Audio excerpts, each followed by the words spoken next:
right, folks. I've solved all my technical difficulties and other personal difficulties, at least to the extent that I can.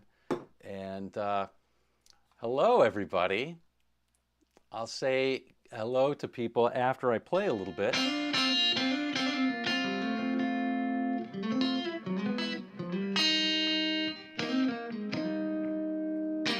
Let me know that you can hear me, my voice and the guitar.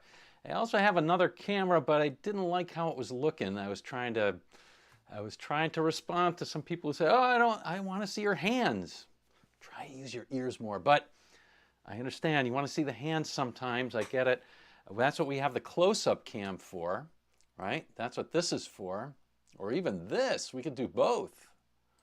But anyway, excellent. You can hear me and you can hear the guitar. So let's start out with something, and then we'll flip over to lesson mode and answer all your questions and stuff like that. And then I'll say hi to folks. So let's start out with this one, and I got to do the volumes on it because it's a different thing. I think this will probably be okay. Let's just see.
All right, folks. Well, good Sunday morning to all of you. And yeah, let me show you what the other camera looks like. It's having trouble with the with some adjustments, and it's not high end, but it was something that I could afford that would give you a little bit more of a hand view. Here it is. Let's see if we can get it. Come on.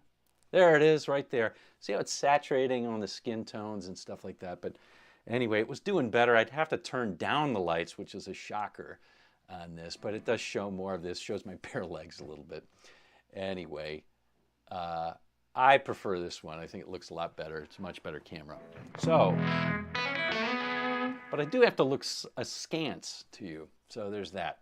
So today, I'm really getting over a pretty bad bout. I've come back from vacation in Sweden, which I had a great time. But I'm getting over a bad bout of COVID that I had. I'm really super tired. So I apologize in advance for the poor play that I'm going to exhibit today. And maybe this is too much guitar for me. So I'm going to switch it over to something a little bit more what I can handle today, I think. And that is that's a Telecaster. Maybe I'll get the Strat out too. What the heck? Maybe just maybe we'll play a little bit of the Strat. But we'll play this regular Telecaster. And go from there. Now this is a Squire, so there you go. I can handle that. 2 knobs. I can't handle all those other knobs, you know. There's push-pull pots and all that. Telecaster. In some ways, the best guitar ever. There's only 1 switch, 2 pickups, both single coil, 2 knobs, and it doesn't forgive you. It's not the most forgiving guitar, but it's it always does what you think it's going to do, or it usually does what you think it's going to do. And it can do a lot. All right. So today we're going to talk about picking the right scale and the key-centric method, which is obviously a scale-based method for picking what's for soloing, right? So the idea is, and you know that I am much more hey, I like to play by chords, and I do, but there are times, and we'll run into it in here, where scales really make a lot more sense. Or can make a lot more sense. And we're going to show you a few of those and give you those examples. And for a lot of people, scales are what they do. They don't really get the chord side of things as much. So there's good news, bad news with that. So today we're going to focus on scales, but you have to realize that the scale that you used comes from the chord progression of the song. So that's kind of a key thing. Oh, thanks, T-Bone. Thanks, T-Bone. I appreciate that. Really do appreciate it. You know what? I think I'm going to turn up just a little bit. Boom. And maybe turn that up so I can turn my guitar volume a little bit down so that I can have a...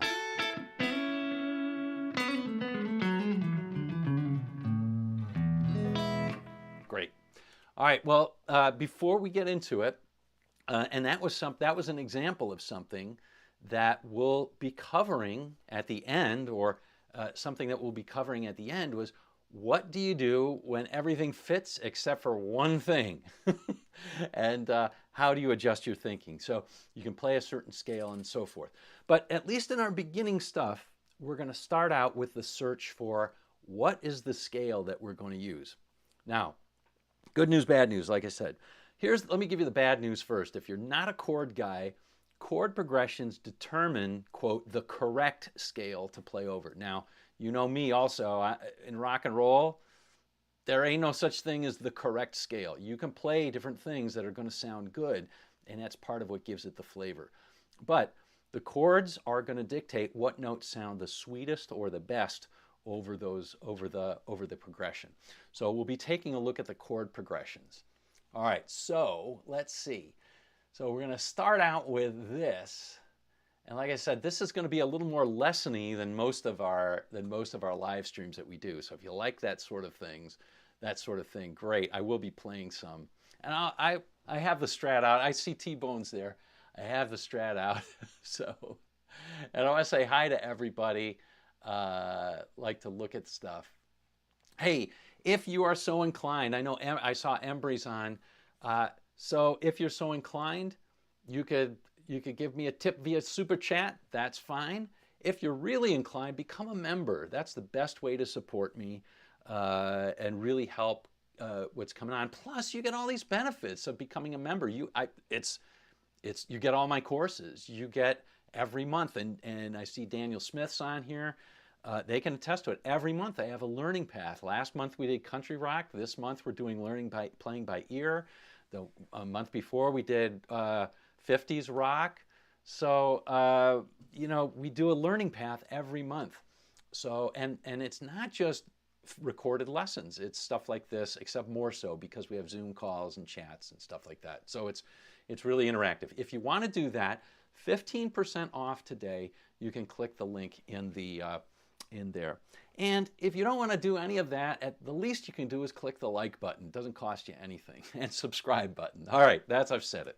Okay, so now, as I said, the chord progression is going to determine what key or what scale that we use over a particular chord over a particular song. So because of that, that's awesome, Billy. Because of that, we're going to take a look at something called the harmonized major scale. So let's take a look at that. And what this is it's the major scale. And you've seen this before. So I'm going to go close here.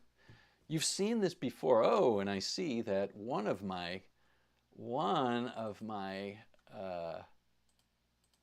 cameras has been deactivated. There we go. Let's activate all that. And see, it doesn't like the white. There, this is a little shinier guitar, so it has a little more trouble with it. But the harmonized major scale, if we play the major scale on one string, let's just do C here. So I've got C, C, D, E, F, G, A, B, and C again, right? The harmonized major scale would be, and you've heard it before, it puts chords to all these things. So like it would be a C major, a D minor, E minor, F major, G major, A minor, B diminished, and C major. Okay, so that's going to be an underpinning to figuring out in reverse what scale fits. Like if we can find the chords that fit into a scale, that's going to work. So let me flip over to the other monitor here for just a second. There we go. Okay. And let me take myself off of this. I know my vanity has a hard time with this, but there we go. I'm gone. And we're going to play this. And this is just what I said. This is in the key of C. If we take the big letters there, that tells me the notes in the scale. And what comes after, if there's nothing, it's a major chord. If there's something like an M, that's a minor chord. And this little dim means a diminished chord. And we can play that. Let me just play this over the first part here. Hopefully you can hear this when I play it.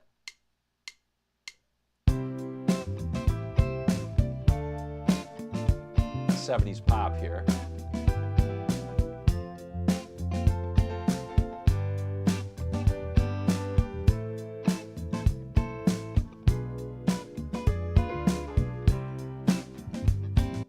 Okay, so that's harmonized. That's what's called harmonized.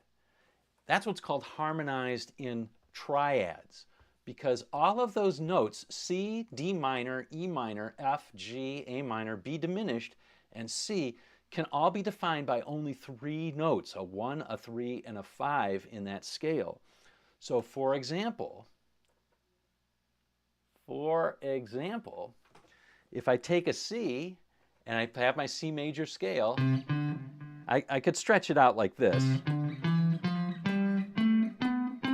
And I take the 1, the 3, and the 5. 1, 3, 5. And I can't play it all there, but if I play it in a position here, you can hear that's a major chord. That's a C major chord. Now if I do the same thing starting on D, 1, 2, 3, 4, 5, that gives me a minor chord. But did you see what I did? I played the same scale. I'm using the same C major scale, and it generates a D minor. So anyway, these chords don't just come from nowhere. One last thing I want to point out, and that is that in lots of other music other than rock, we also harmonize in sevenths. So if we add another note on top of those, and these are all 4-note chords, we get the following. We get C major 7th, D minor 7th, E minor 7th, F major 7th, G 7th, A minor 7th, B minor 7 flat 5, and C major 7th. So let's play what those sound like. Let's just hear what that sounds like, using that same sort of 70s sound. Oh, I'm going to have to play the whole thing, I guess.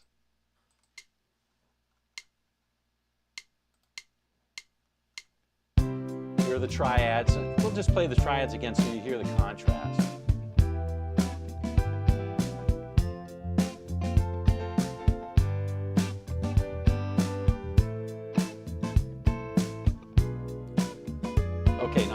major seventh chords.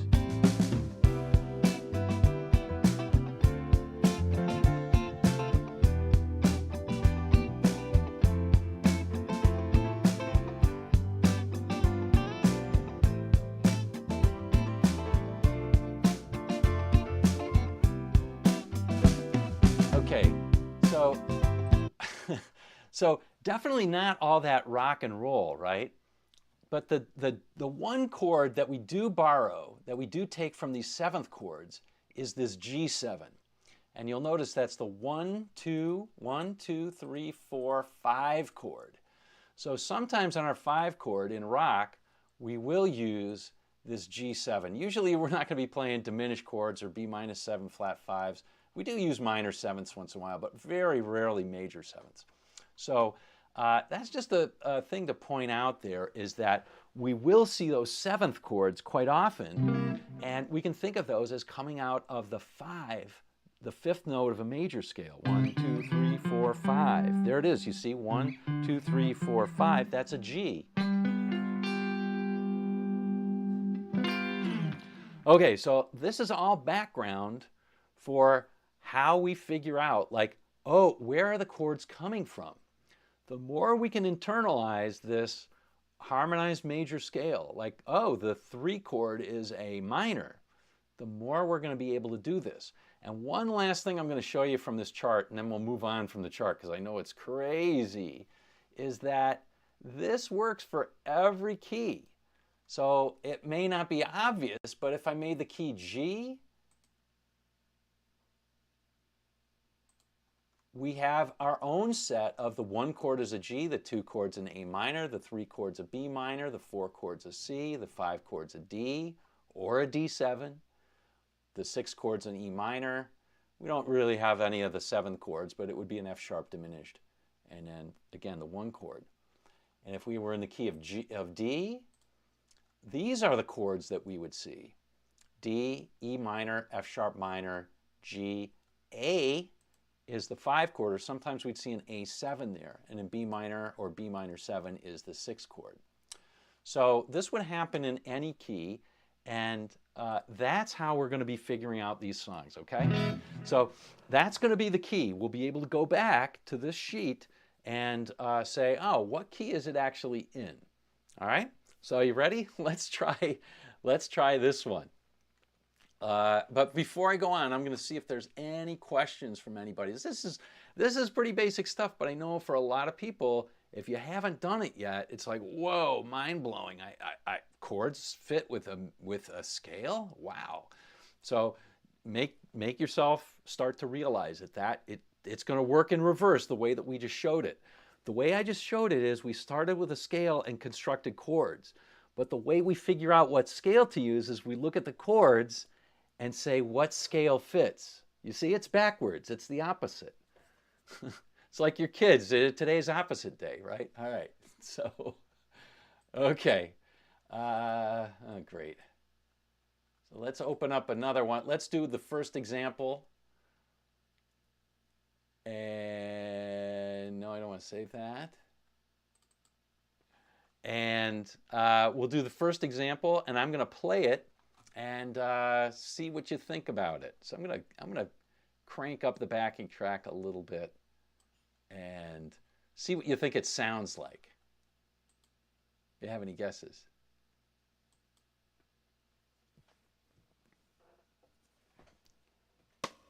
Okay, here we go.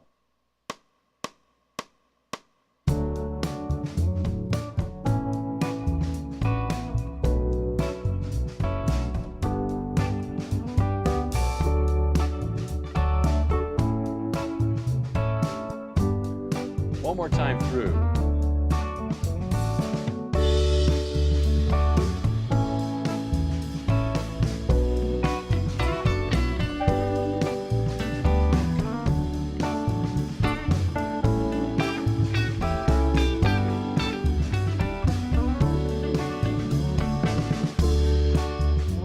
Okay.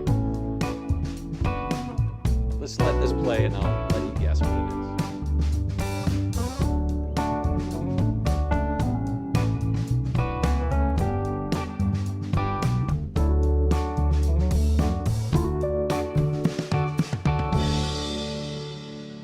So Les Paul Slayer, that's fine. If you want to close your eyes and play by ear, that's totally fine. This is a different way of doing it. If you want to know like a scale that fits, if you want to know and not play by ear, you can do that. You can also, there's another way you can do it. You can just test every one, not every one, but you test until you find the right scale that works. There's nothing wrong with those methods.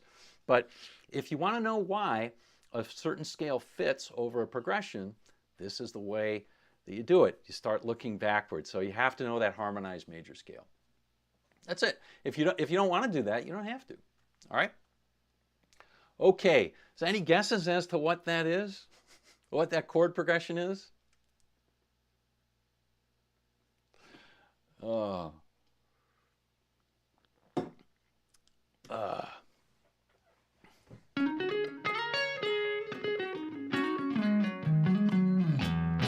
All right, it's I call it Let It D. Now, can you guess what it is?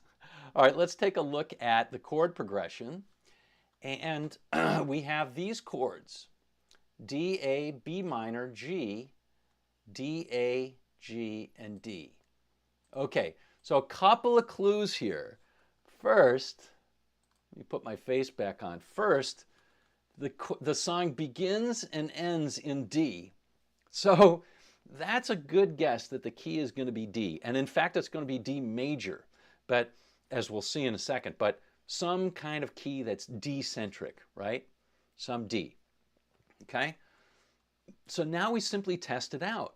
We simply say, okay, is the chord A in the key of D? The answer is yes. A is the 5 chord. Is the key B minor in the key of D? The answer is yes. B minor is the 6 chord. Is the chord G in the key of D? Answer, yes, it's the 4 chord in the key of D. And then you can see it just repeats those chords. So if you do that, you can see that D major, for example, would be totally reasonable if you want to solo over this. You could pick the key of D, you could pick D major. And you can always, if you have a major key, you can always pick that same one with a major pentatonic. That's going to be fine too. So this is definitely something that you want to be playing in the key of D. Now somebody said E Dorian.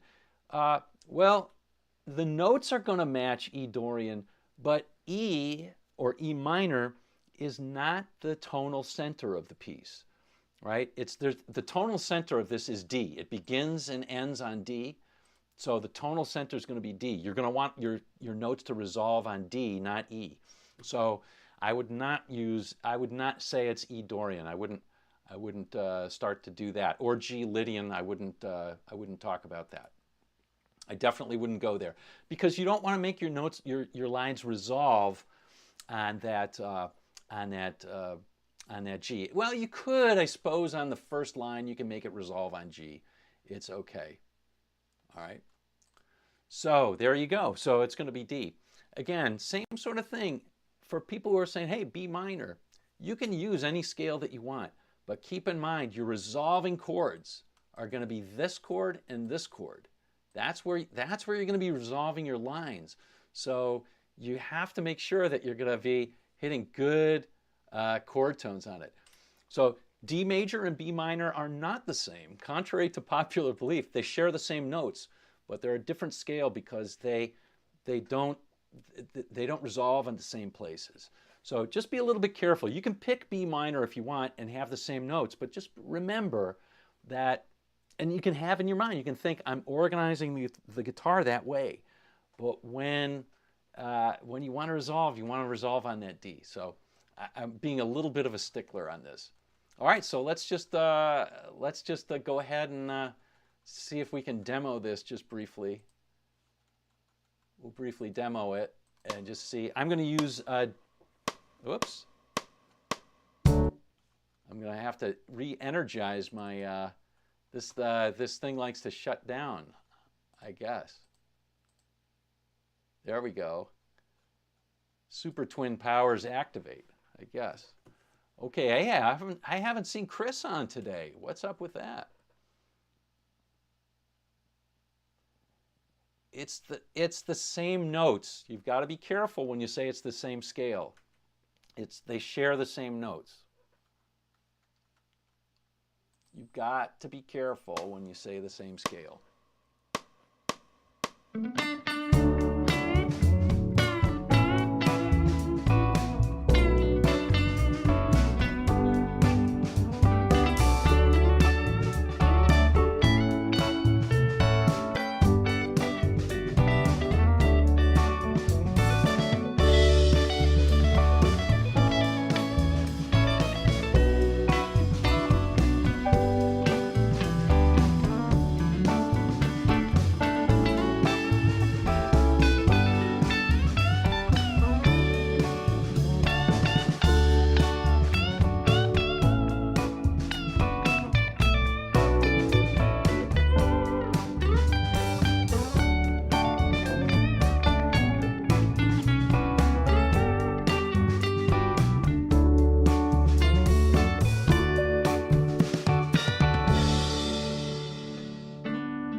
All right. So there we go. There you go. Sweden is on. Let us join. Just play the changes. I don't understand that, buddy. Okay. All right. So that's our first example. And yeah, hopefully I'm convincing you that thinking about this as a song centered in D is better than thinking about it as a song centered in B minor. I hope I'm convincing you of that. So it's going to be D something. The more you think that way, I think the better your play is going to be. Okay, let's move on to the next one. Here's another example. And okay, so this one exhibits why scales are important. As many people who are on here know, very often I say, you know, I don't really think in scales anymore. I really think in terms of chords, and that's true. It's true, but I still use scales, and here is a prime example of when you might want to use a scale. I am not using D major pentatonic, or I was doing D major. So I wasn't using either of those pentatonic scales. I was doing a major scale, okay? So diatonic major scale, right? So, but I could have used D major pentatonic.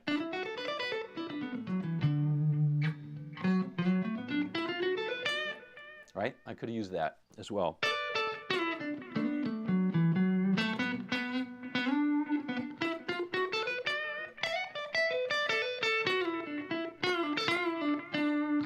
So pentatonic scales are diatonic scales minus 2 notes. They're the same. So if you talk about the D major scale, the D major pentatonic is the same as the D major scale, except it takes out 2 notes. It takes out the 4th and the 7th out of that. Okay. You could use D mixolydian on that. That note, there's a note in there that C is going to sound a little bit harsh. It's going to sound a little bit harsh, okay? And the D Lydian, you could use that, but again, that C is going to sound kind of harsh, right? So.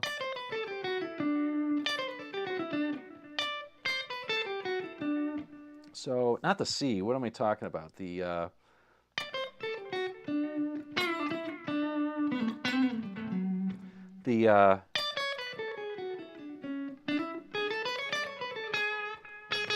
That note is not going to sound good, so that F sharp is going to sound bad if you use D Lydian. The G sharp, sorry. So you just got to be careful about certain notes, right? So that note in that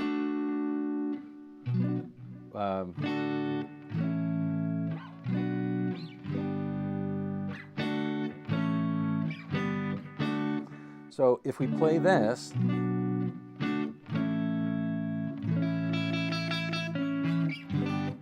especially over that G. That G sharp is going to sound really bad. So you got to be careful using D Lydian. It'll sound okay, but you know, got to be a little bit wary of it. It's always important to think about the chords that you're playing over, not just pick a scale and play blindly. Okay? So always important to think about the chords that you're playing over, or to do as what somebody said, I can't remember his name now, just play by ear. If you can play by ear over certain chords that don't fit. But it's really good, I find, to recognize what chords are fitting. So here's the second example, and I don't want this to freak people out. So I'm going to show it in all its glory here. Here we go. Here's our second example. Okay. Our second example is this. And here is a prime example of why scales are sometimes helpful. When the chord changes are going so fast and furious, what you either have to do is fixate on one or two chords, or use a scale to go between between them.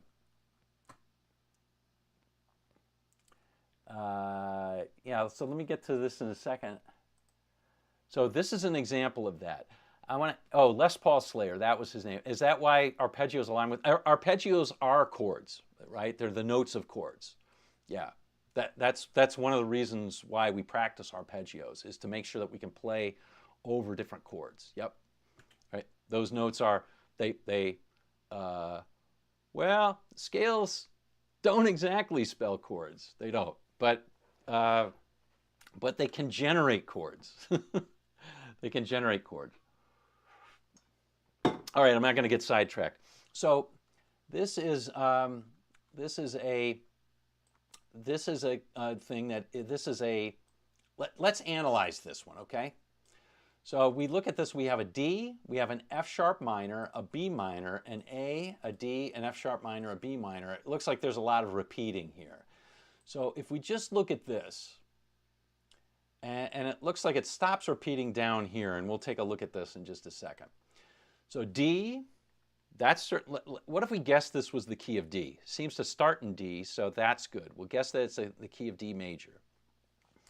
It starts in D. F sharp minor, well, what would that be? Well, if I played a D, F sharp would be the 3. The 3 should be a minor, so F sharp minor is the 3 chord. Okay. B minor, we already did that one. That's the 6 chord in the key of D, so that fits.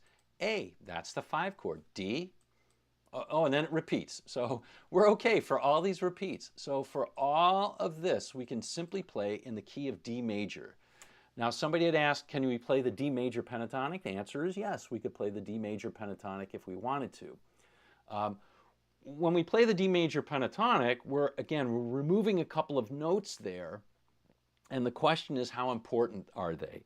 One of those notes is the G. Doesn't seem all that important, so we could get away with that. And another is the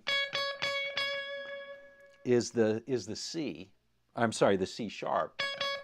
And that doesn't seem all that important in this either, so we could get away with that. It is the 3rd of A, but it's the 3 of A, so we might want to be using that C sharp over that A chord. But overall, it doesn't hurt us too badly. Okay, so that takes us all the way through here. And then we have this G. That's the 4 chord in the key of D. A, already determined it is. So again, this is in the key of, and there's an E minor there. E minor is the 2 chord in the key of D. So all of this fits again into the key of D, and we'll see what that is. Let's see if I can. Oh shoot! Can't believe I got to keep this. I got to keep waking this camera up. It keeps going to sleep. I'm sure there must be a configuration where you can keep it in that. Uh-oh! Now it's not. Now it's not waking up at all. Uh-oh.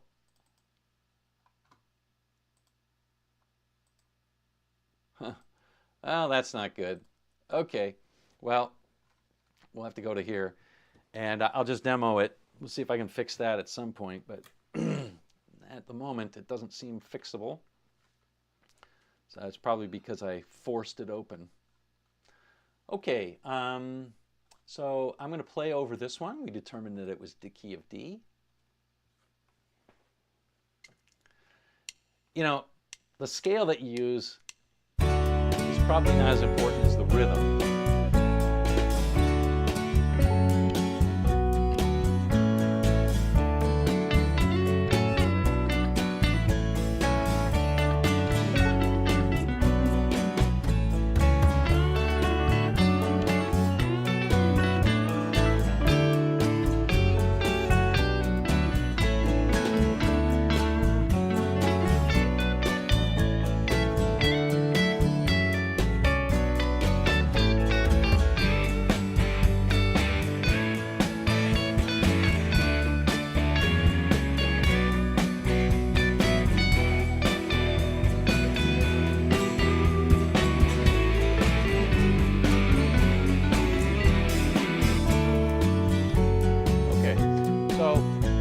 Inspired solo, but you can see that just navigating around that scale, the D major scale, and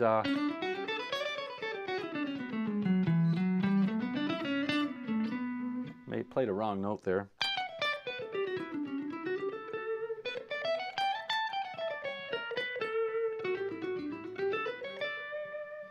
Navigating all the way around on that scale works, and I don't have to think so much about chord to chord, and part of that is really good because the chords are moving so fast.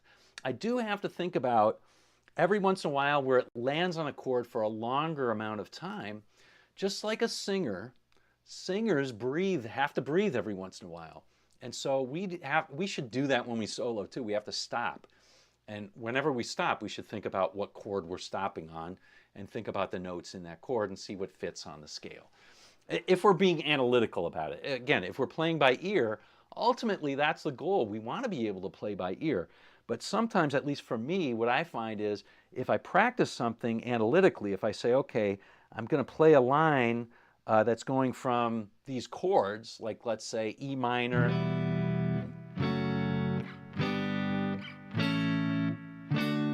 let's say it's like that, E minor, F sharp minor, G, E, D. I might want to say, okay, I know it's going to stop. Like that's the crescendo of it, that D. So when I play on a D, I want to be able to play some note in a D chord. Now I'll just play one of those, not all of those. I could play the third. I could play the root. But you can bet that when I'm playing the stuff before then,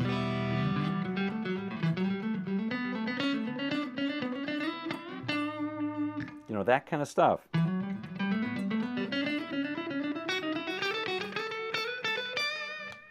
going to try and end. I'm going to try and end on a D, or some note in a D chord. All right, so there's that one. Pentatonics, indeed, Les Paul Slayer, are pieces of full scales. Yes, they're pieces of diatonic scale. Well, the major and minor pentatonic, there's tons of different pentatonic scales, but the ones that are the most common, the major and the minor pentatonic, yes, they're pieces of scales. So, yeah, definitely. All right, cool. Could I show the whole progression on the screen again? Yeah. Let's do that second progression again. There's the monitor, and we'll play through it. Now, there is one chord, if you have an eagle eye, right here, that doesn't fit. That's an F sharp 7, right? And it was an F sharp minor, but it's an F sharp 7. It's not a typo. That's not a typo. And for that, we can play. I'm going to show you what to do because we're going to get to an example of that in just a moment, okay? But yeah, let me just play over this again while this is up, and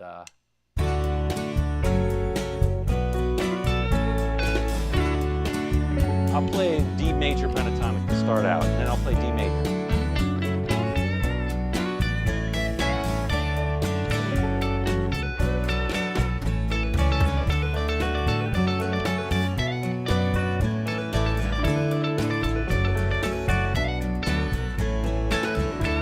I'll play D major.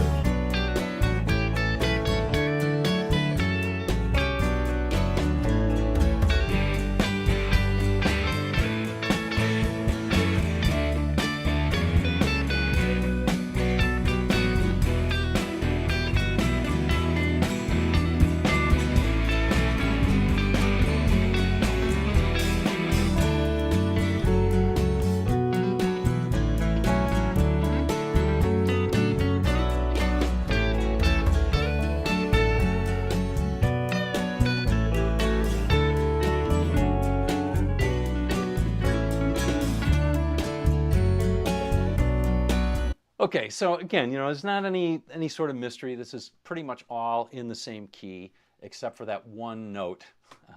And we'll do one more example here. So we'll do another example that is a few people were guessing modes.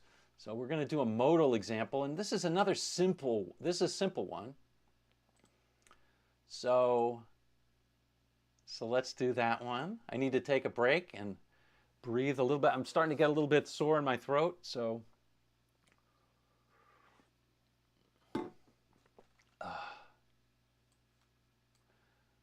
starting to get a little bit sore in my throat. I want to remind you that if you'd like to support me and you like to learn and you like this sort of lesson, Super Chat is always welcome. Super Chat tip is always welcome. But also, probably the best way to do it is to become a member. You can get 15% off today. There's a link in the description. You can click on that. Not only do you get all my courses, but you get every month we do a learning path. Last month we did country rock. The month before we did rock. We did the basics of like early rock and roll. This month we're doing learning by ear. So and we may do how to pick scales too. It's not all theory. This is just a theory example. And it's not just recorded videos. It's we do Zoom calls multiple times a month. It's very, very participatory. So anyway, that's all the link there. If you don't want to do any of that, click the like button. It's free. At least do that and sub to the channel. Okay, so let's take a look at a really simple chord progression. And this may blow people's minds. It may not, but we'll see. Oh, thanks, Jim C. Thank you.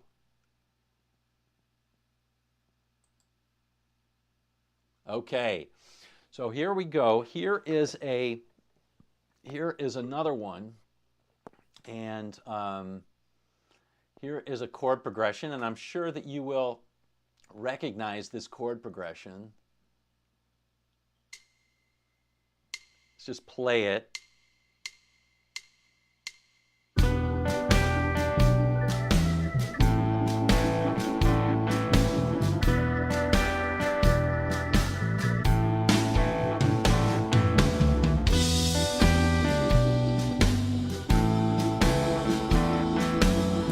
Okay, does anybody recognize that one?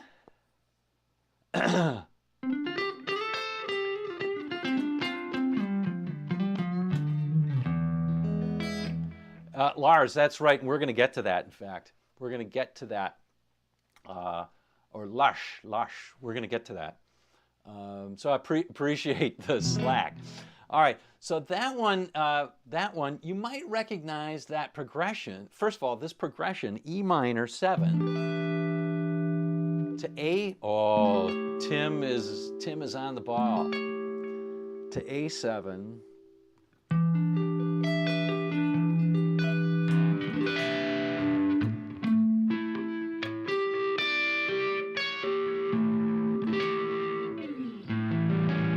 I really should get out the other one, yeah. So there you go. Oh, hey, Chris, good to see you again. That's right. So it's very similar to Breathe. Now the question is, what scale do we use here? And here's where modes start to come in, because the weird thing here is, even though if we look at the chords and say, What chords, what key do these chords come from? The answer may surprise you. It turns out that you might say, well, this is the key of E minor. But the problem with that is if you go through and you say, well, the key of E minor, it turns out that A should be a minor chord, not a seventh chord. So we've got to go back to the drawing board. And if we do, we find out that the key of D, D major, believe it or not, has these chords. So if we take a look at that, and I'm going to hope that I can get my dual back. Let's see if we can. I'm going to see if I can wake up this this thing again. Deactivate. Uh-oh. It's not seemingly working. I'm going to see if I can do this because I'd really like the close-up view. I can. Oh, you know what? I got an idea. Hold on here. I've got an idea. I've got a good idea here. This is the first time that this camera crapped out. So we're going to change it. Ouch! These are hot cameras. Whew! We're going to change it for a new one that I just got. Oh, wait, this just... Oh.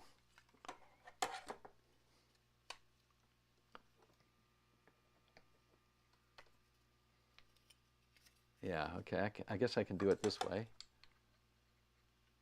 I'm hoping it will work. Yeah, I think this is going to work. And this was my extra camera. See, oh, so I think I will be happy. Uh-oh. I've got to wake up that extra camera.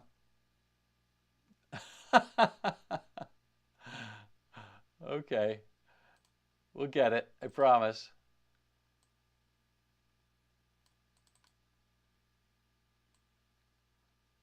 There we go. Look at this. See, it's live. The color isn't great, but it'll work. It will work.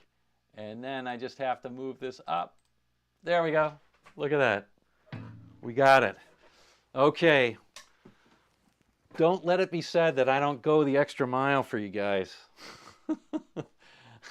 I even have a backup camera on my backup camera. How do you like that? Okay. Okay. So we were talking about this, and if I go through the D major scale again, the one chord is a D, the two chord's a D minor, the three chord would be an E minor, the three chord would be an F sharp minor, the four chord would be a G major, the five chord would be an A major or an A7. And it turns out that that is A7 and E minor come from the D major scale. So the weird thing is that even though if we look at this chord progression, there's no D in it. So it would be crazy for us to call this a D-centered thing. But believe it or not, we can play the notes of a D major scale fit perfectly for this. Not E minor, believe it or not. So theoretical guys didn't like that. They don't like saying play the D major scale over here. So we invent the word for it. We say, well, wait a second. If it's centered on that E minor, we're going to call this an E Dorian. That's where E Dorian gets its name.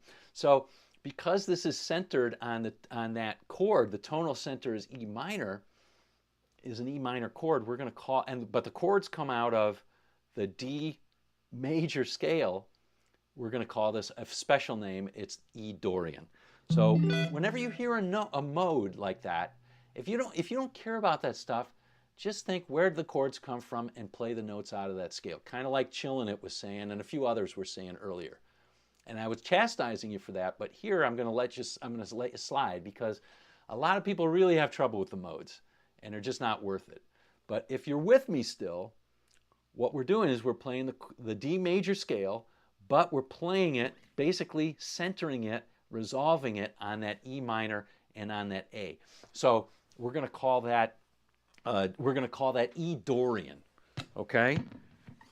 So the Dorian is just E Dorian is a D major scale, but centered on the E minor. Okay, so I can't resist playing a Strat if we're doing some Gilmore, right? So let me show you that this stuff works. This stuff works. Now, what we said before is I said, oh, can you use the D major pentatonic? Well, it turns out that's not so good, but we can always, because it's a minor mode, that E minor, we could use the E minor pentatonic and it would be great. But I'm going to show you why one thing in the A minor pentatonic is not so great, or in the E minor pentatonic is not the greatest. And that's because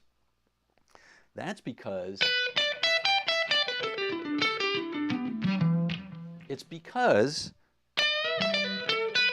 so I'm saying we could use the E minor pentatonic and it sounds great, except it doesn't have this note,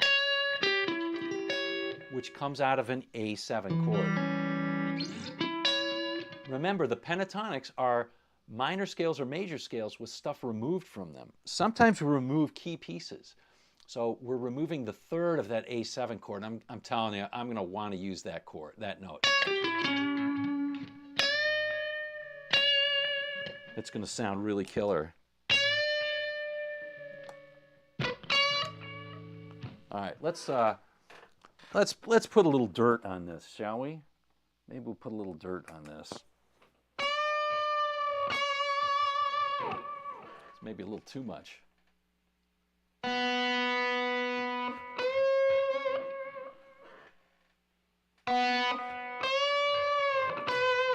There we go. There's a little Gilmore-ish sound. Okay, let's let's see if we can play something. Let's see if we can play something Gilmore-ish here over that same progression, and I'll show you how it works. Here we go.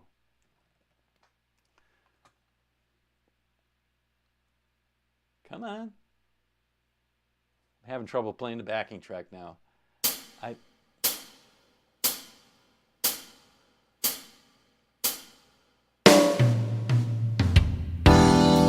Ooh, it's loud.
You get the picture. And yeah, that's E Dorian, right? So I can pack. Oh, thank you so much, Joe. Really appreciate it. Really do appreciate it. Today it'll buy some Hall's Mentholyptus. David Zabel. Oh, funny, very funny, Billy. I like the sound of this guitar. It sounded good today to me.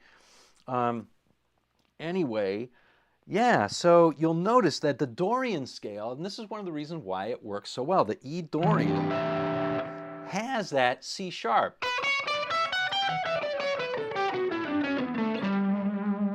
If we had the E minor scale, it would not have that C sharp. It would have the C.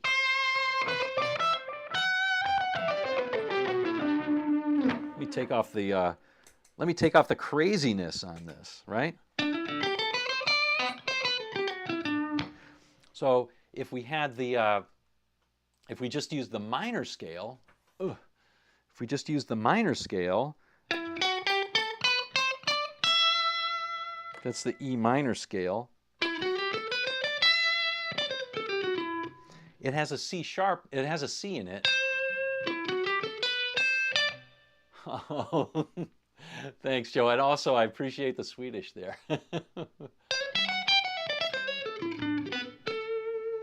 Varsågod. Varsågod. But that A7 really, really wants you to play that C sharp. So that's what's going on. So again, you could pick the E minor pentatonic and it sounds good because guess what? And this is something that people sometimes don't realize. The C sharp and the C are both out of it. They take the C out of it. They take the fourth out of it. So that happens in a lot of things. It's saving, when you use pentatonics, it covers a lot of sins.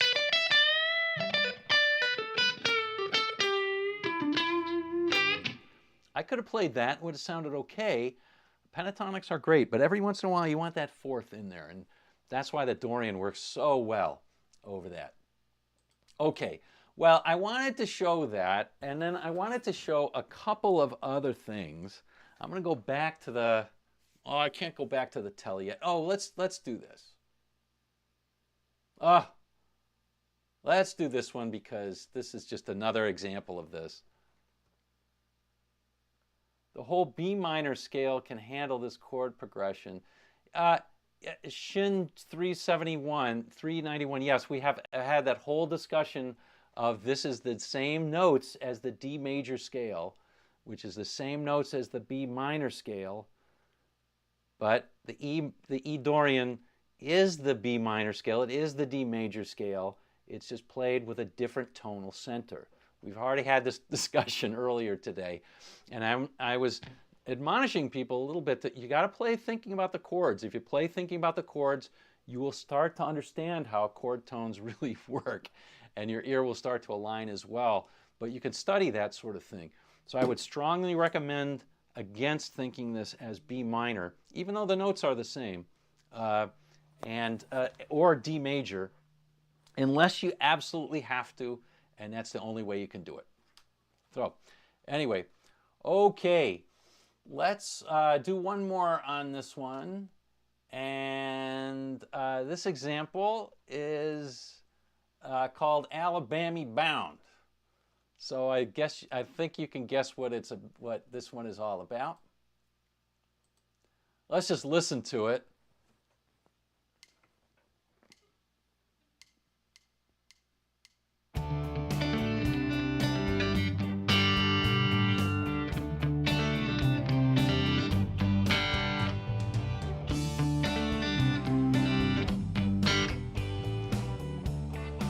I'm not even showing it to you, and I bet you can guess the chords. I bet you can guess those chords. Go ahead and guess those chords, man. All right, let's see if you were right. Yeah, it's old D, C, and G. D, C, and G. So here, again, we were saying, and I shouldn't have inserted that last, I should have played these in reverse order, because this is not in the key of D, although it's not in the key of D major, but I would urge you to think of this as being in the key of D mixolydian, because D is the key chord that we're going to be resolving on this one. It's actually the notes of G major, and I can prove it to you, because if we chose the key of D, G would be fine. G is the 4 chord in the key of D, right? D is the 1 chord. D, E minor is the 2 chord. The 3 chord is F sharp minor. The 4 chord is G. But the 5 chord, and we can keep going. But the problem is C is not a chord in the key of G, in the key of D. It's not. It just isn't, right? It's the flatted 7th. So So here we go. So this is, if we pick the key of G, it turns out that G would be the 1 chord. I've got A minor as the 2 chord, B minor is the 3 chord, C is the 4 chord, and D is the 5 chord, or D7, right? So we're going to use D Mixolydian here.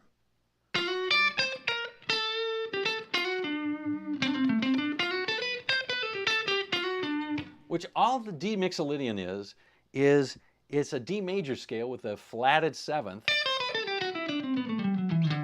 And guess what that does? That puts us into the same notes as the key of G. So it's all the same. If you want to think about playing this as the key of G, it's fine. If you want to think about it as playing in the key of D, that's fine too. I like to think of it, and you will find it written in the key of D, not in the key, but people will say it's D Mixolydian. Because again, our starting chord, our ending chord is D. It is true that the resolve chord is a G, but it's usually he's not resolving on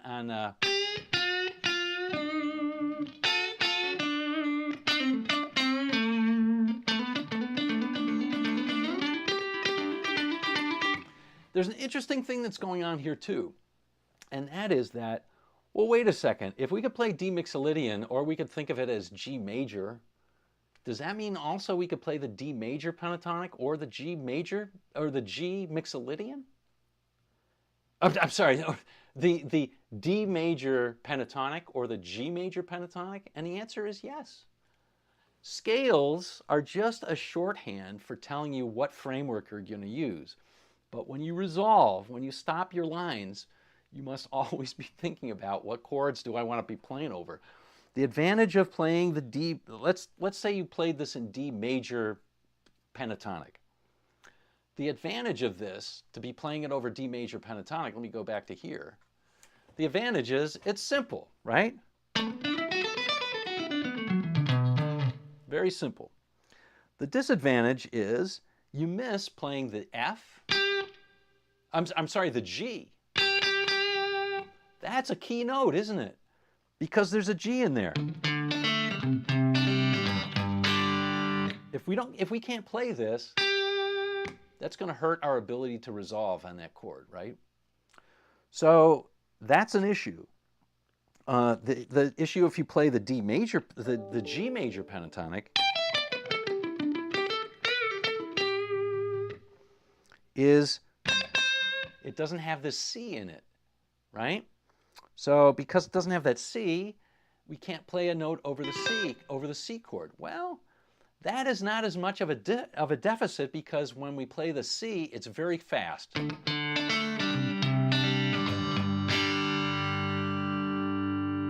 you're going to hang on that G chord, right?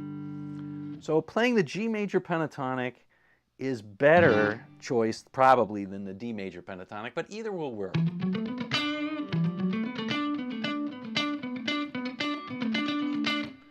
One last thing I want to point out before we go on here, and this is something that very few people point out, but the 2 key chords here, the C is just momentary, so it's almost as if it doesn't exist.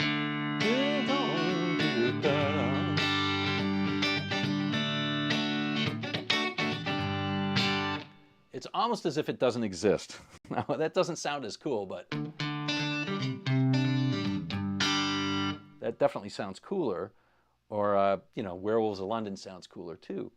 But it's so momentary that we don't have to worry about it too much. We can just play a note like over that C chord, and nobody will notice. We're just playing kind of like a bunch of repetition. And that's what Ed King did. So, we play stuff like that, right? So, because of that, I lost train of thought. Because of that, D and G are going to be our key things here. And if we look for common tones between the D chord and the G chord, we'll find that D is a common tone between both the chords. G happens to be G, B, and D.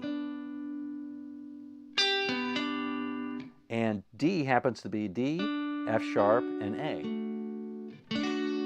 So that D can be played all over the place.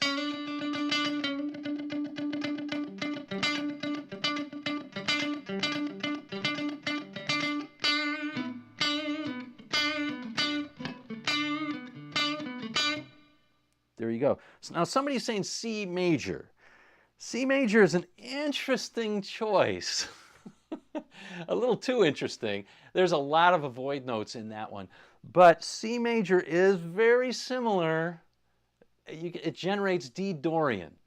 And D Dorian is very similar to D minor pentatonic. I'm pulling that string really hard on you, with you, brother. I'm trying to make your suggestion work. And if I can play the D minor pentatonic, it might kind of work sometimes. Like I can probably make it work. Pull your eyes out for Skinner. No, dude. No. All right, we're going to play a little. We're going to see if we're going to try some of these. I'll put it in an in-between.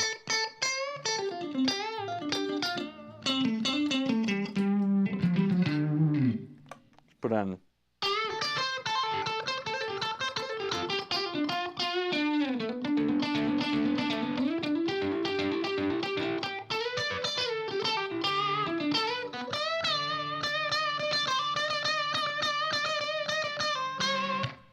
All right. Hey, did you notice that in that what Ed King does in so much of that song is play this?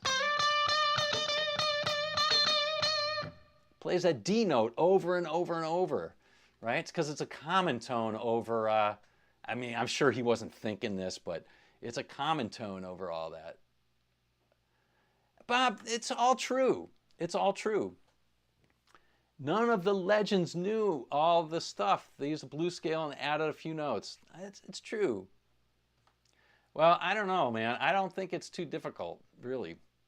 A lot of the legends didn't really know the names of the notes either, but it doesn't hurt you. It does not hurt you. Okay, we'll try playing a little bit. Mixolydian is not really hard.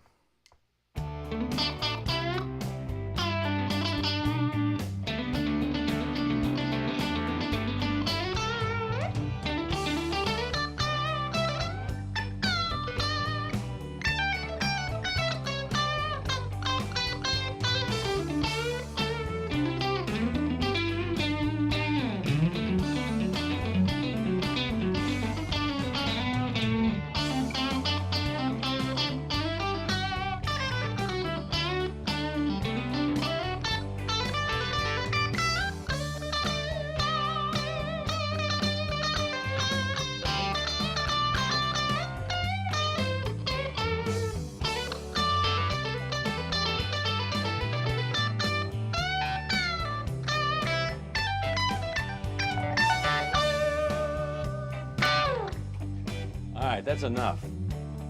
Okay, so you can see, you know, a lot of it is just really kind of sinking in with the music, but you've got that. That works a lot better pedaling on that D note. And it works a lot better than pedaling on that G note.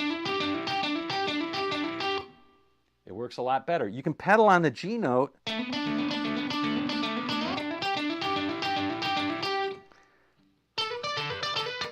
You can pedal on the G note over the D. I'm sorry, over the G, but not over the D. You can pedal over that D note over both of them. So there you go. Yeah, that's right. That's right, Roy. Yeah. You know, people knew things. People knew a lot more, and it was very experimental. Let's keep in mind people were making things up. But again, I don't think knowledge hurts you. And this is honestly, knowing the harmonized major scale, all we're doing is we're carrying it a little bit to its conclusion to be able to see, hey, what's going to work? Now, for those of you who know me, the end comment on all these things is going to be, my God, why not just look at the chords and play the notes over the key chord? You can pick any scale you want and make it work. And that's almost true. That's almost true. Now, I'm going to try I forget who the guy was that commented and said C major, and I said, okay, well C major is kind of like D mixolydian, and D mixolydian's kind of like D minor pentatonic, and we can kind of make that work. We can try to make that work, but what we can do, what does really work, is sometimes at the end of the line you can put in a blues thing. You can put in a blues comment, or a comment. You can put in a little blues phrase, and that works great. So let's see if we can try that.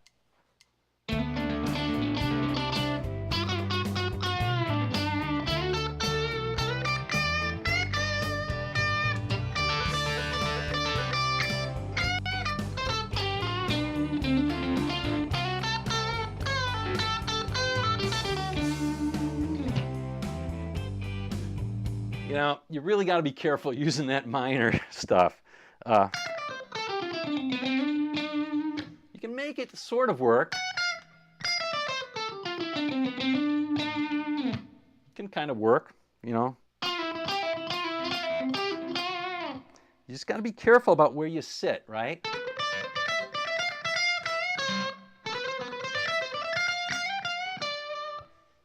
Just end on a D on that one and you're going to be fine.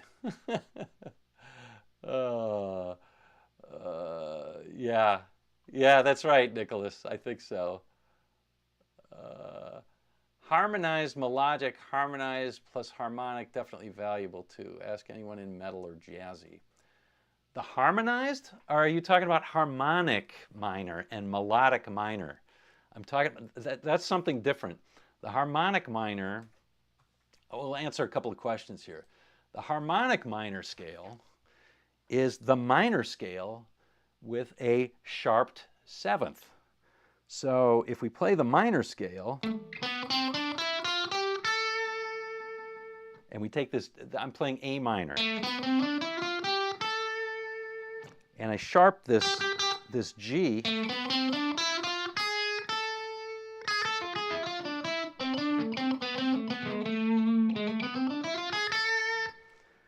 that's that. But harmonized harmonic minor, I never hear people talking about that, or the melodic minor either. Now, classically in the melodic minor, you sharp both the sixth and the seventh, and on the ascending and on the descending, you flatten them both. But basically, it's the minor scale. But in jazz, they don't do that. So in jazz, they just sharp the sixth and sharp the seventh. So that would sound like this.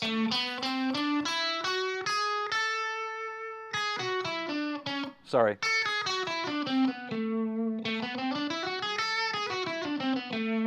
So that's a sound that's a little bit different, and people use modes out of that for sure to get different tones. But I really don't want to make this a jazz thing. That's crazy. I think jazz became way too academic anyway for my mind, and I don't find it all that. I don't find that stuff all that helpful for me when I want to play things that I like to hear. So now Bob said, or somebody said something earlier, Bob Hammond, and Ed King did not use the blues scale on that. Ed King didn't use the blues scale. He didn't use that. He may have used the soul scale, right? He may have used the soul scale.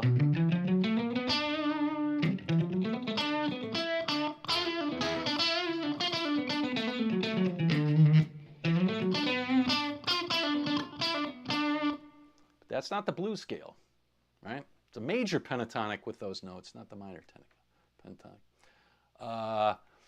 The major blues, I think is just people call it the soul scale, or I call it the bluegrass scale because it's got that bluegrass run.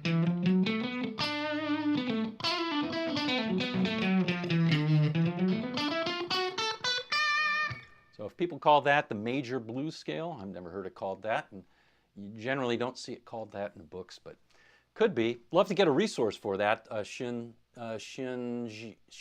391. If you could put a link in there, that'd be great. Like to see it. I mean, it's the same concept, so it's not a terrible name. Although it comes from a different genre, right? It comes from country comes more from country and bluegrass play, and that's why it gets into country rock like Skynyrd and Southern rock. Skynyrd is more Southern rock than country rock, but Skynyrd has some country rock. So there you go. All right.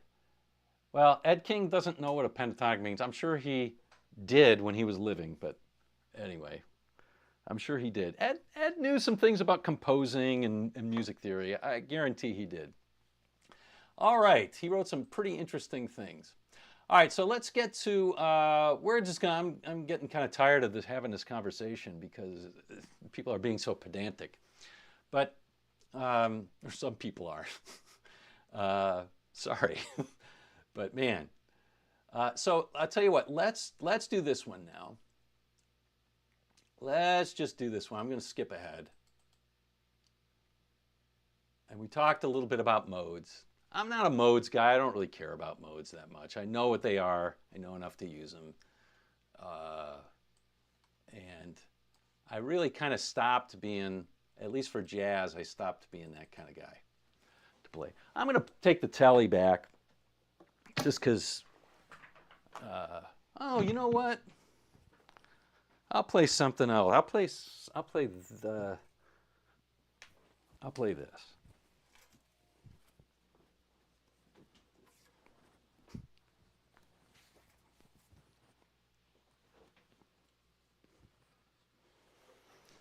All right. So let's play this guy.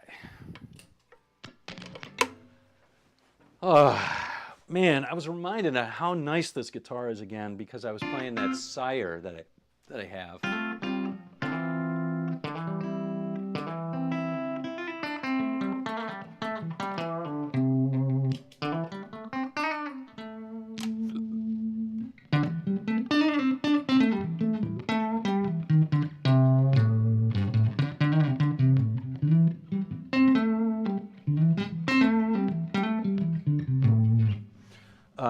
There we go.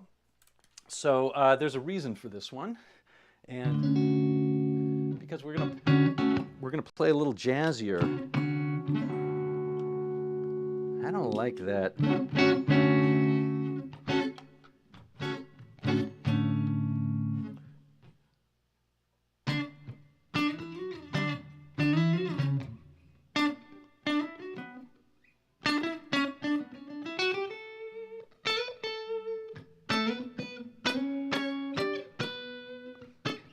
All right. So, oh, thank you so much, Chris. Really appreciate it. Really appreciate it.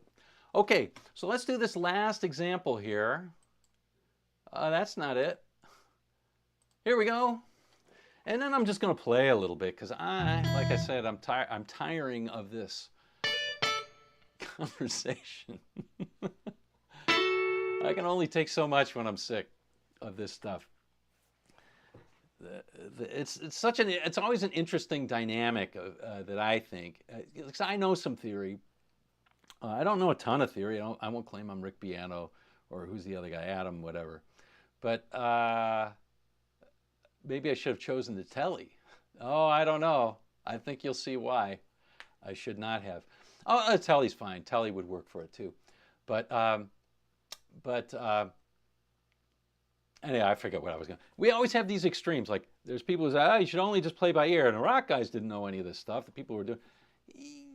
So, so what? A lot of people didn't know how to read a century ago, and they still got by. Does that mean it's a good thing to know not know how to read? Doesn't mean you have to become an English professor. And so that's kind of like the balance that you want to get. Yeah, it's a good thing to learn how to read, right?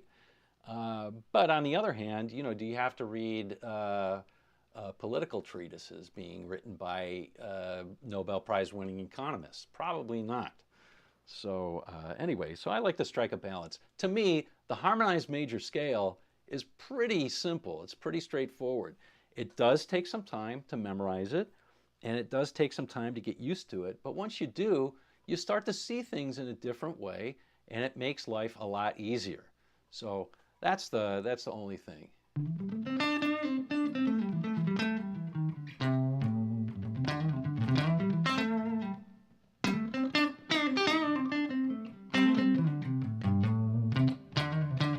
Thank you, Jay.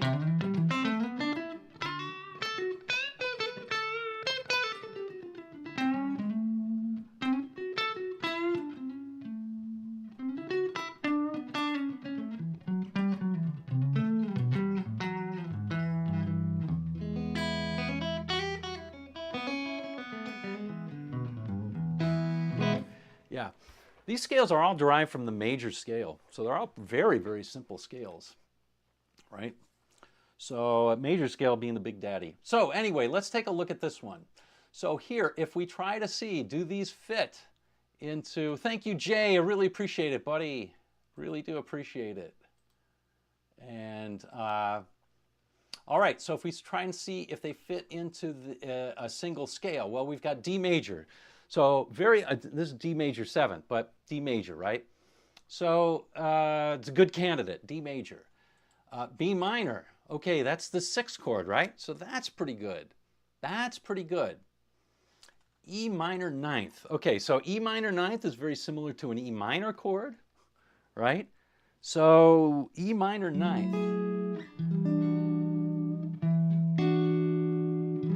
E minor 9th is like the 2 chord. It's like an E minor, right? That's the 2 chord in a D major scale. D major 9th with a bass note of A. That's complicated for me. I just think of that as a D major, okay?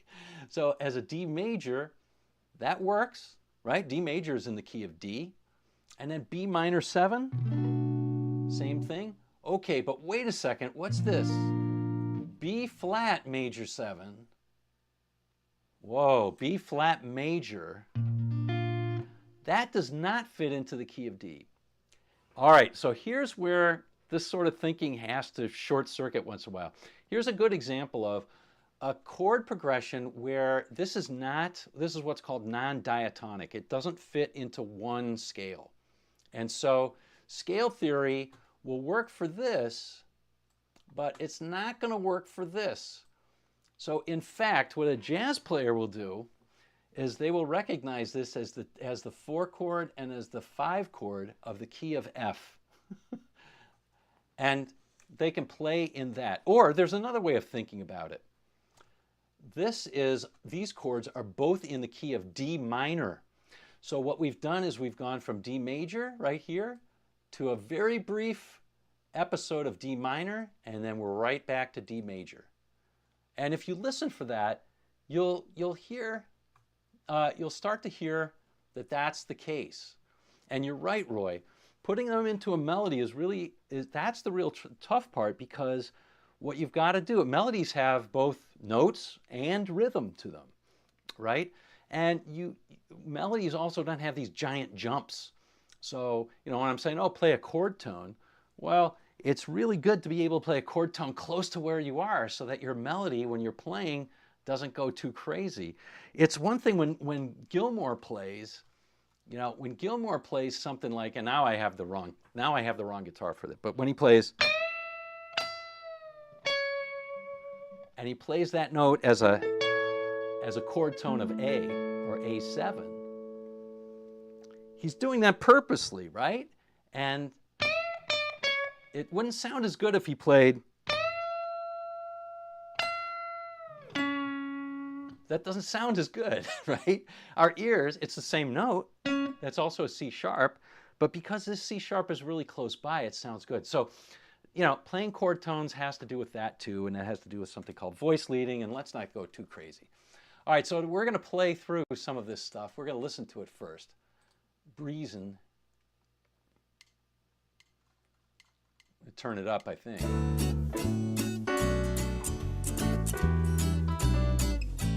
Oh, this sounds terrible. Let's try playing this. Hopefully this is better. Come on. Here we go. Now it's too loud.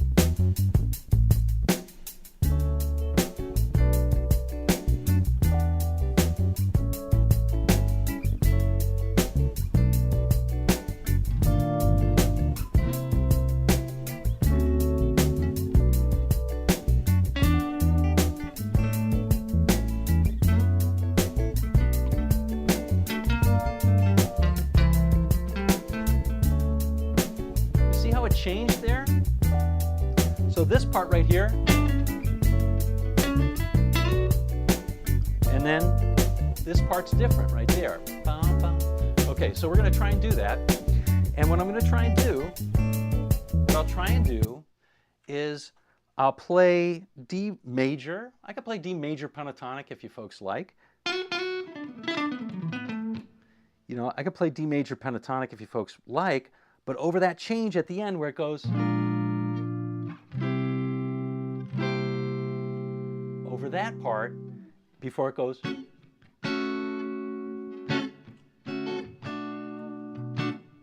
You know, when it goes back into the normal stuff that it's doing. Okay, so let's just try it again. Here we go, boom.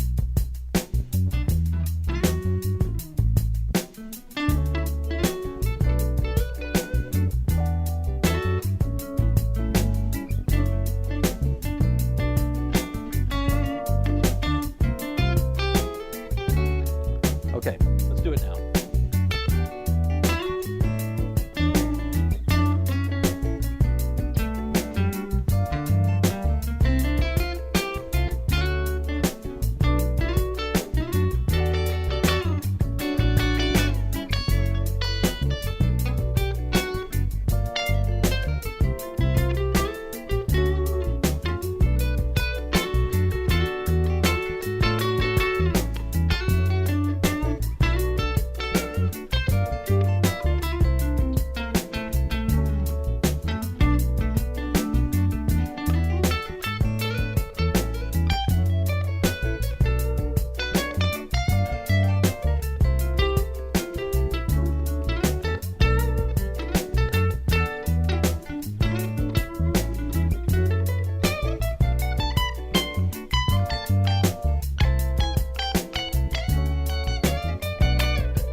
So you see, you know, thinking about things that sort of way and looking at the chords to say what's going to work over what chords really, really helps a lot. And I do apologize for playing so poorly today.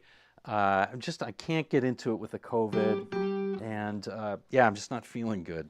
So, feeling well. So anyway, that is, so that's that. I think I'm going to play just a little bit because I'm starting to get a little bit warmed. I love this guitar, but I'm going to put it away now. And I'll answer any of the questions that you have. I will answer any of the questions that ye have. So,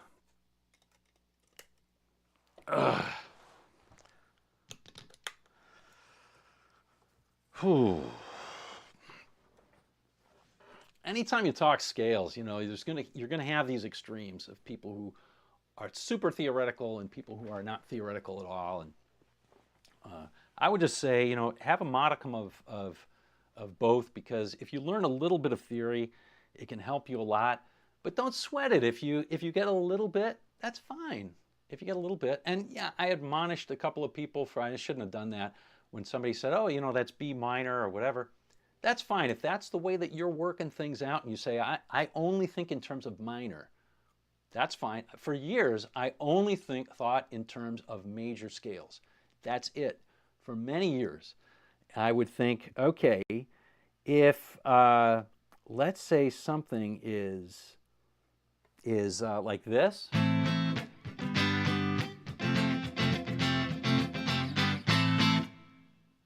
You know what I would do? I would say, okay, instead of saying it's A minor or A minor pentatonic, or I didn't even know what pentatonic scales were. I knew the box pattern, right? So just kind of like what people were saying, I didn't know what pentatonic, I knew what a major scale was. So I figured out, oh, this is a major scale. This is a major scale, but it's C major.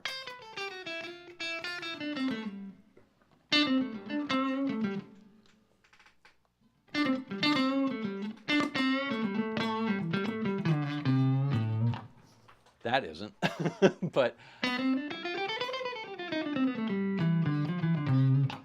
and that's how I would think. So I would think, just to find my way.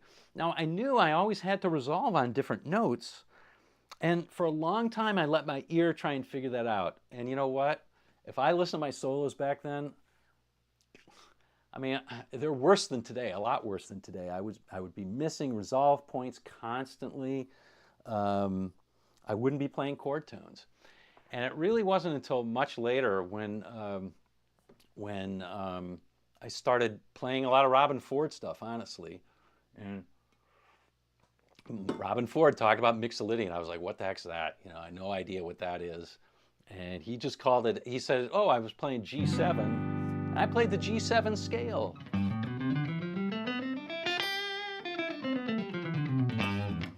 Played the G7 scale. Well, I was like, oh, okay. Well, that's just a C major scale, isn't it? That's just a C major scale. But I already knew that. You know, I already knew that I could play C major over G7 chord.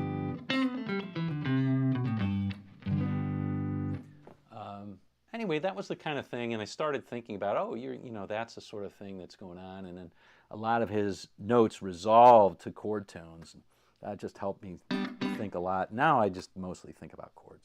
So, 'tis what it is. Anyway, what questions do you have?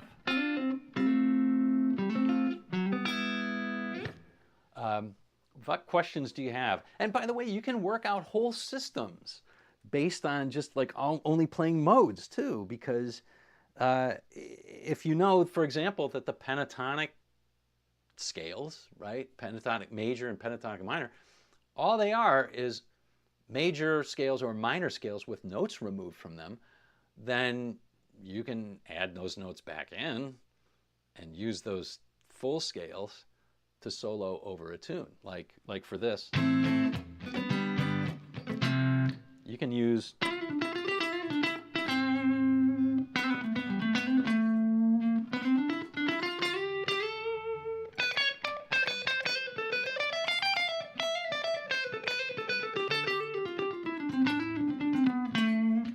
play things like that. Now, it doesn't sound like Page, and I find that a lot of players who play a lot of modes are very notey. They play a lot of notes.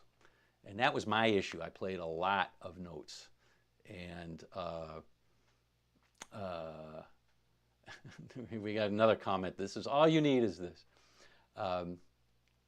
So, yeah, I mean, you know, you don't even need that, right? You don't need any of that stuff. So you just need a good way of playing a root and you don't need any scales. You really don't. So scales are here to help you, and you know, that's it. So if you want to get certain tones, this is one of the things with like Mixolydian. It's not really a. Let's just take Mixolydian for a second. Mixolydian is not a theoretical, I mean, it is a theoretical construct, but if you think about it that way, you're not going to be very successful. If you think about it as a sound that you want to get, like it's the sound of that G7 chord. It's the sound of that.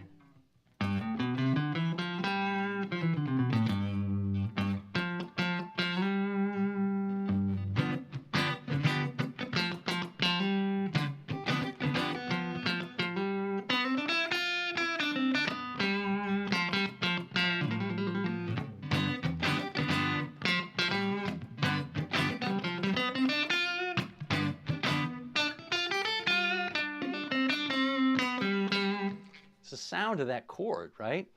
So whenever you want to get that slightly spicy sound like that, you know, that's what you can use it for, and it's to get a mood, right? So a lot of people, dun dun dun dun dun dun dun dun. People can't sing the Mixolydian. So how are you going to use it if you can't sing it? You know, I don't know. I don't know. You can play it, but you know, it's just like somebody mentioned the harmonic minor before. Yeah, you know, I said I rattled off the theory. I said, you know, it's a minor scale with the seventh sharped. But again, if you don't get that sound,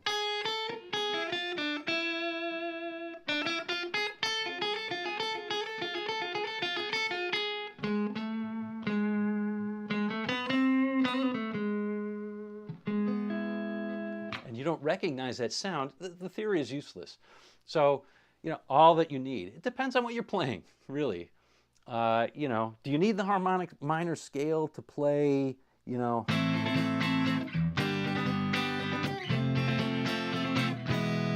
to play stuff like that and a solo over that?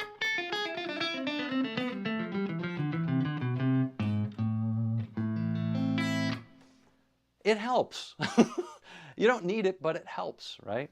So anyway, that's the end of that. I don't want to say any more on that. I'll just let people, unless you have a direct question, I'm happy to answer that. But if you want to make a comment, that's totally cool, totally cool. I'm just going to let it, you know, do the D major ninth and fourth position, cover the fourth fret. Okay.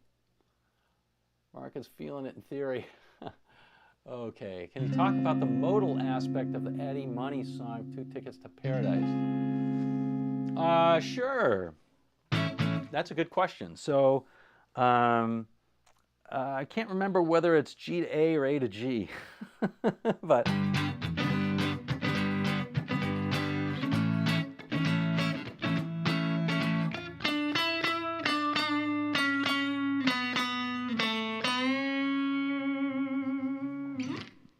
all right, so modal aspect. Whenever you see 2 major chords that are next to each other, and those are the main chords, you can think, you can flip. This is one of those things of thinking about, you know, harmonized major scale. You can think, that's the 4 and the 5 chord of a parent key. So in this case, if we take the key of D, we have D major, E minor, F sharp minor. Oh, and what's coming next? G major and A major. So one way of playing this, one way of playing the Eddie Money song,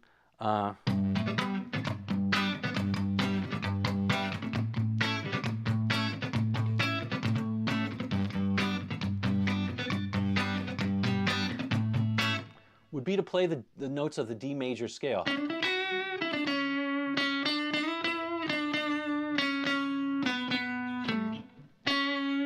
But you'll notice that note resolves on that A chord. It's a C sharp, which is the 3rd of A.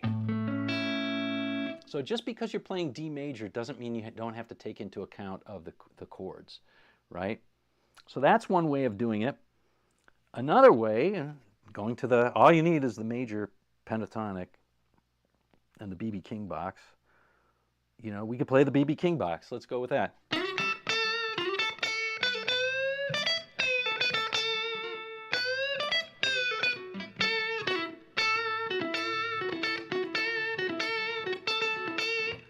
And the reason you can get away with that, playing that in A and not G, is that it resolves on the A.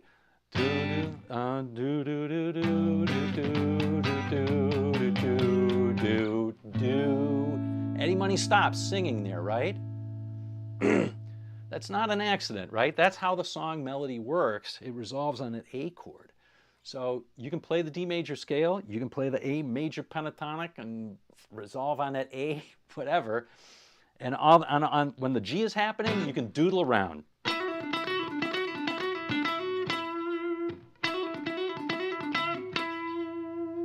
Or you can play the B.B. King box and just make sure that you resolve on that A.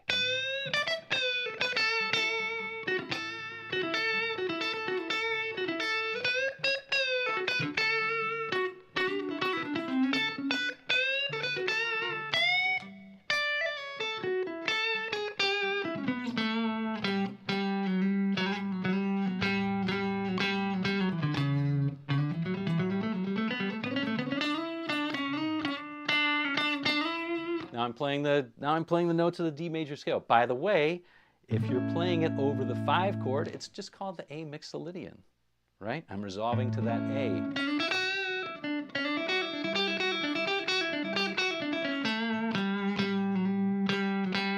There I'm resolving on the G.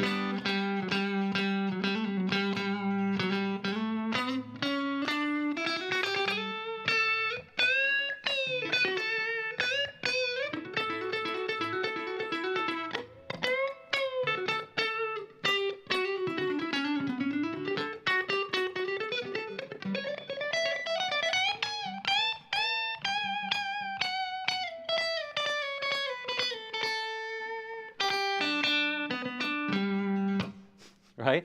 And by the way, I slipped into the reeling in the years because it's the same. Reeling in the years is exactly the same. So there you go. Cool, simple stuff, and yeah. But it confuses a lot of people. Like, how can this be like the notes fit into the key of D even though there's no D chord? It's because those chords can be generated out of that key. And anytime you see 2 major chords that are separated by that, that's great. Now, this illustrates an even better point, is that when you look at, now I love Jimmy Lyon's solo. I love Jimmy Lyon's solo. I love that he uses the B.B. King box. And for David Bingham is correct about the B.B. King box. A lot of people think the Albert King, I'm definitely not going to get into that discussion today. It's amazing how many people say, oh, B.B. in the Thrill Is Gone used the B.B. King, and actually he didn't, because it's a minor blues. But anyway, to get that B.B. King typical sound, it's a major blues.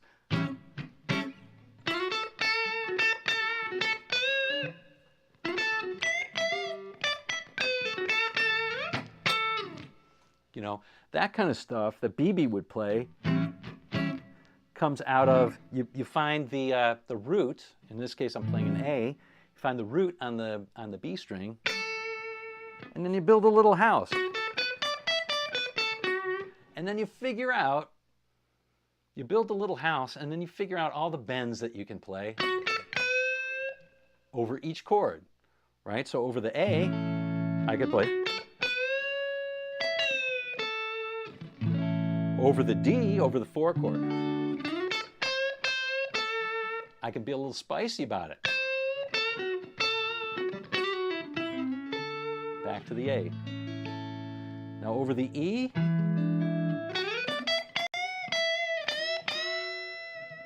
I can bend.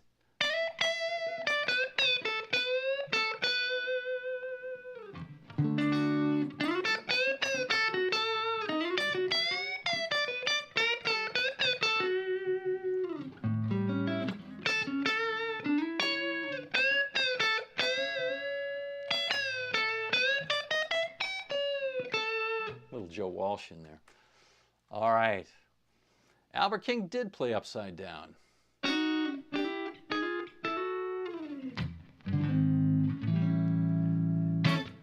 Yeah.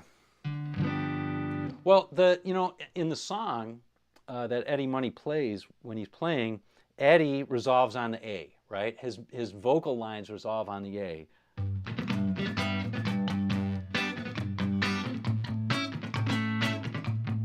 I do do do do do do do do do do A. Da da da da da da da da da da da. That's what he's resolving on that. Now on the second line, waited so long. That's a G that he's singing. Waited so long. That's an A that he's singing. Waited so long. Waited so long. Huge pro tip, and this is what the pros did. This is what the old guys did for sure. Definitely Freddie King and B.B. King and Albert King, all those guys, they tried to imitate singers. They knew how to play T-Bone, the guys who invented Clapton and Ed King and all those other people. I'm saying that with a bit tongue-in-cheek, right? But that's where they all got it from. They weren't just playing boxes. They were trying to sound. They were playing boxes, but they weren't just playing boxes. They were trying to sound like singers, and they paused. They knew what that was about. It was different than a singer because you're using your hands and you're using the 6 strings and there's frets and all this kind of stuff. But just think of how lucky we are that we have frets. Violinists can't do any of this stuff. They have to learn that this is kind of where you play to make a C, and it sounds like this, right? All right, anyway. Let's just play a little bit, dang it. Which one do I want to play? Let's play. I'm in a mellow mood. So, yes, he was, Tim. Thank you, David. Appreciate it. Appreciate it. We'll play a little bit of. Oh, well, maybe we'll play a little blues then. Yeah. Let's play a little blues. Oh, this is a good one. I can do theory and play the blues on this one. But maybe I'll just play the blues. Let's see.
school blues. I love it. Love it. I love that sort of blues. C minor, walking down, B flat, A flat, G. Just for a fun thing, all of those chords are in E flat / C minor. Same key, right? I would have, in the old days, I always used to think of that as E flat. I translate everything to major keys. So that'd be it, C minor. All of these chords are in the scale except for the last one, the G. And that's where you get that spice.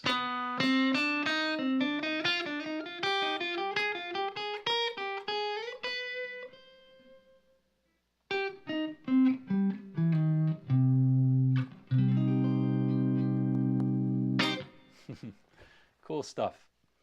Thank you, David. Thank you so much. Thank you so much. We'll do another one here.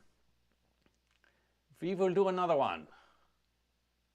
You know, that one's harder for me to nail the chord tones, I have to say, than some of these things. But, oh, and I didn't have, I will put on a little bit of juice also. Let's play this. Yeah. Is it this one or is it the, I can't remember which one it is. So we'll play them, maybe we'll play them both.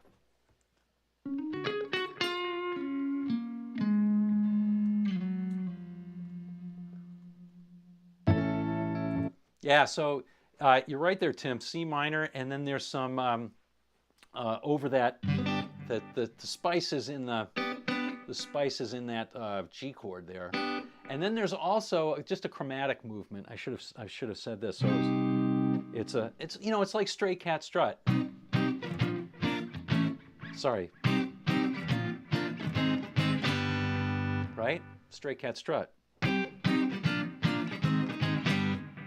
Right? But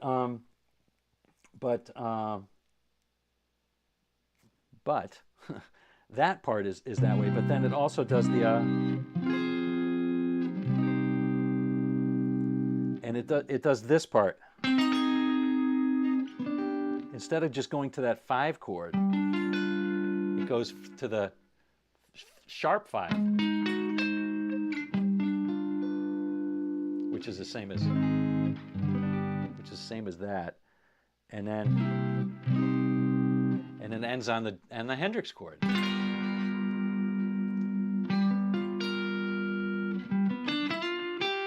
That's right. It is, Nicholas. It's almost Andalusian.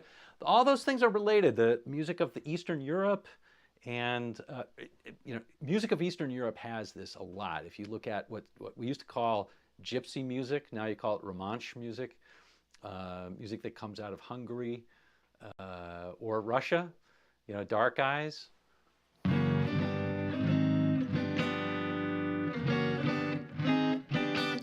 You know, that kind of stuff. I can't play that.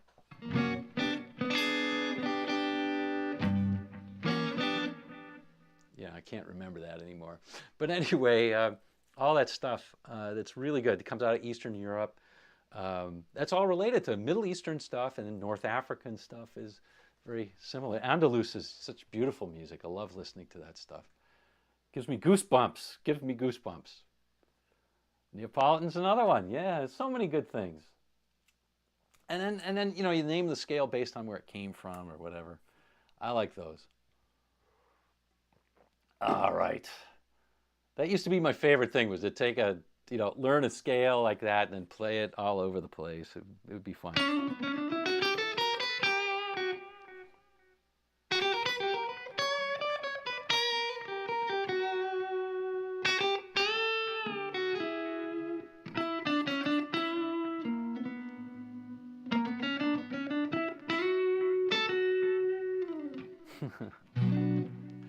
Okay, let's play something else.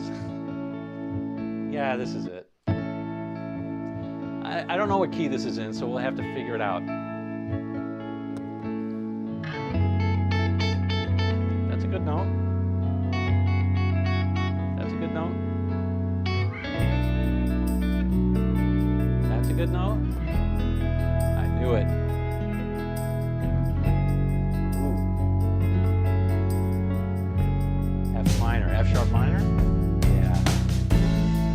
it's A.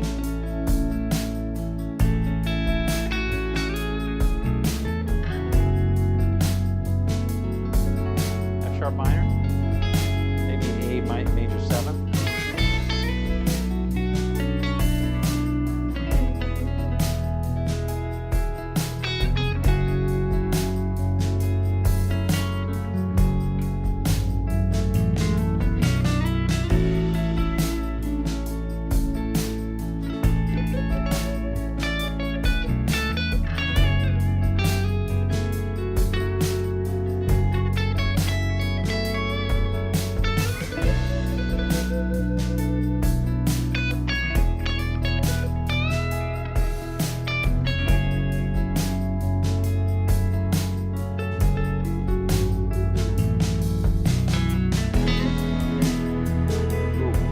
B part.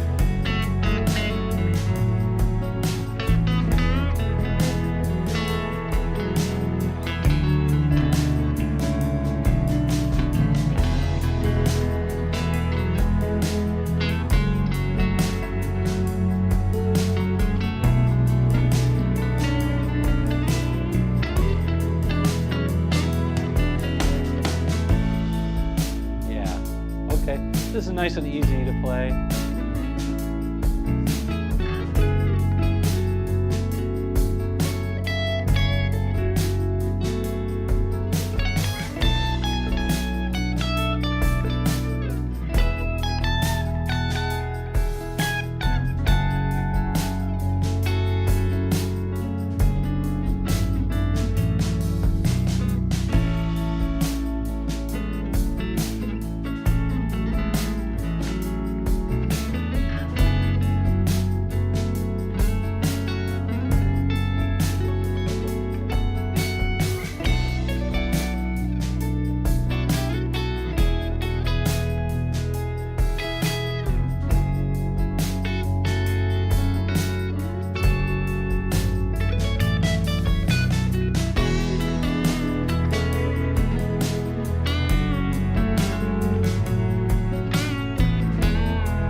Thank you so much, Nicholas.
Ah, this has just put me in a really mellow mood. I'm digging it a lot.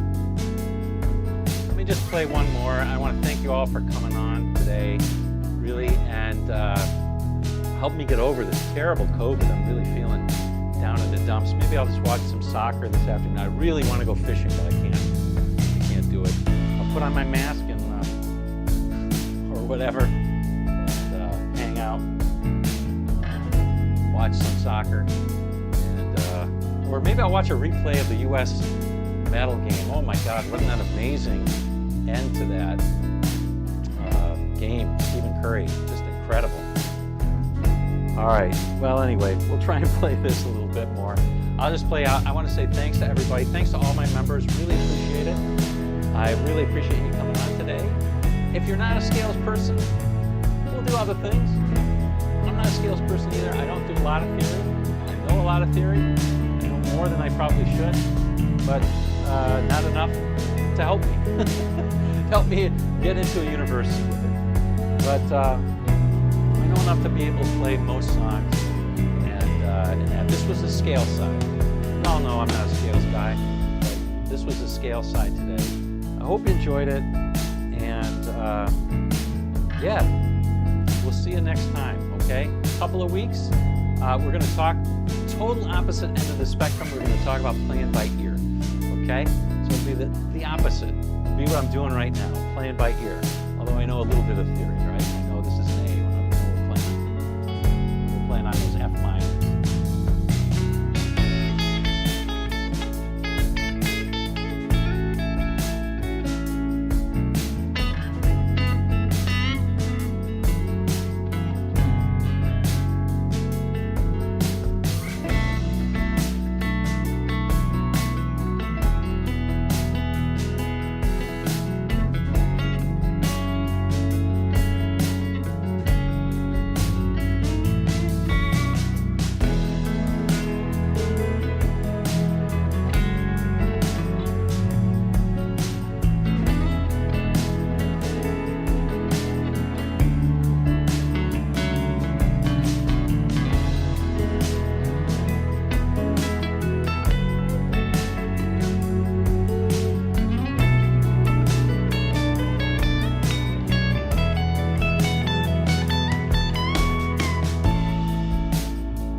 All right, see you in a couple of weeks. Thanks again, everybody.